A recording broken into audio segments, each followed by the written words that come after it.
क्या शिव श्रावण में ही है? क्या शिव इतने छोटे और बौने हैं कि वो श्रावण में ही शक्तिमान हैं? मेरा प्रश्न है। और शिव का दर्शन किसी भी तरीके से नशे से उत्प्रोत नहीं है। कई लोग शिव को बदनाम करते हैं, मैं अन्य की बात कर रहा हूं। अगर वो भांग ले रहे हैं तो कहते हैं कि शिव भी तो लेते हैं। शिव कभी भांग नहीं खाते महाराज, शिव कभी भांग नहीं खाते। भांग एक औषधि के रूप में देखा जाए तो उसकी प्रकृति ठंडी होती है और शिव तप में है, इसलिए उनको उस औषधि को दिया जाता है ताकि उनका ताप बना रहे, वो रहे, उनमें चेतना रहे, ठंडक रहे, क्योंकि ताप बढ़ रहा है तो ठंडक चाहिए। कई सारे चित्रों में आप देखिएगा शिव को चिलम पीते हुए या इस टाइप से दिखाया गया, मुझे बहुत क्रोध आता है। और वह सिर्फ इसलिए आता है कि हकीकत यह है कि शिव ऐसे नहीं है। एक बार माता पार्वती ने भगवान शिव से कहा, सैकड़ों वर्ष बीत गए इस कैलाश में आपके साथ, ये बर्फ और ये चिता की भस्मी के साथ। मैं भी चाहती हूं कि एक मेरा सुंदर सा घर हो, महल हो। कभी मैं भी लक्ष्मी को बुलाऊं, सरस्वती को बुलाऊं, कहूं जी मेरे पास भी है। भगवान शिव ने बहुत समझाने का प्रयास किया, लेकिन पत्नी है, और धर्म कहता है कि उसकी भी इच्छाएं पूरी करना चाहिए। तो भगवान शिव ने कहा कि ठीक है देवी। विश्वकर्मा को बुलाया और विश्वकर्मा से कहा एक सुंदर भवन बनाओ, अद्वितीय हो, वैसा दूसरा ना हो।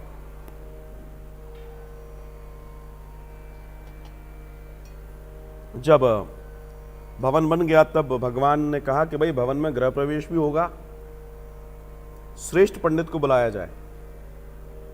तो उस समय श्रेष्ठ पंडित की खोज हुई, तब रावण ने वो सारे कार्य नहीं हुए थे, तो रावण श्रेष्ठ पंडित, रावण को बुलाया गया। भक्त भी था, पंडित भी था, इसमें कोई दो राय नहीं है कि उनसे बड़ा कोई उस समय का पंडित भी नहीं था। तो भगवान शिव ने जब रावण आए तो रावण ने प्रणाम किया। भगवान शिव ने कहा सुनो हमारी बात। तो भगवान शिव की ओर रावण पहुंचे, कान कर दिया। जी कहें। बोला जब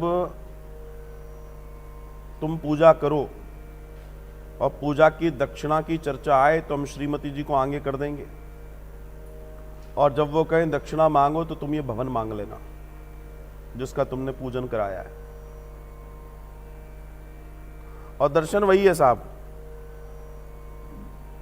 हुआ ये, सब कुछ हो गया।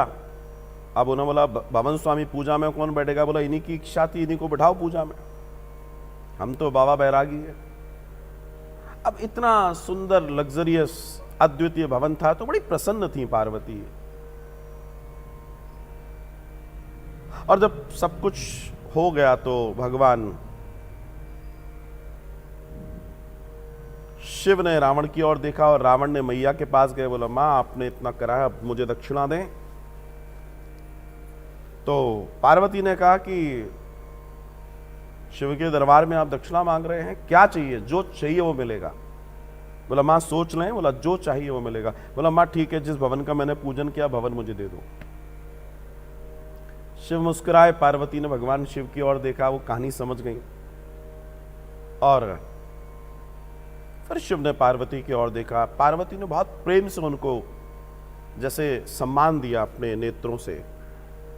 रावण को भवन दे दिया, रावण चले गए। लेकिन उसके बाद पार्वती जी का प्रेम शिव के प्रति और बढ़ गया।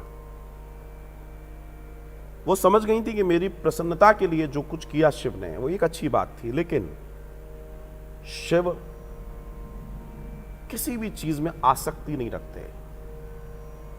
शिव आशुतोष है, संतोष भरा है, जिनमें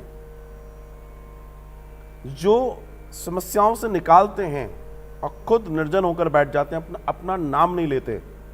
वो शिव जिसने श्रावण मास में हलाहल विष पिया दुनिया को बचाने के लिए, लेकिन उसी मास में जब वो विष जैसे ही गले के नीचे उतरने का उन्हें ध्यान आया कि इस मास में लाखों करोड़ों भक्त मेरी पूजा या अर्चना कर रहे हैं, और अगर ये विष नीचे उतर गया तो उनके ऊपर विपरीत प्रभाव आ जाएगा, तब भगवान शिव ने उस विष को आदेश दिया कि भैया बाहर निकालूंगा तो सृष्टि खत्म हो जाएगी, अंदर जाएगा तो भगत खत्म हो जाएंगे, क्या करें।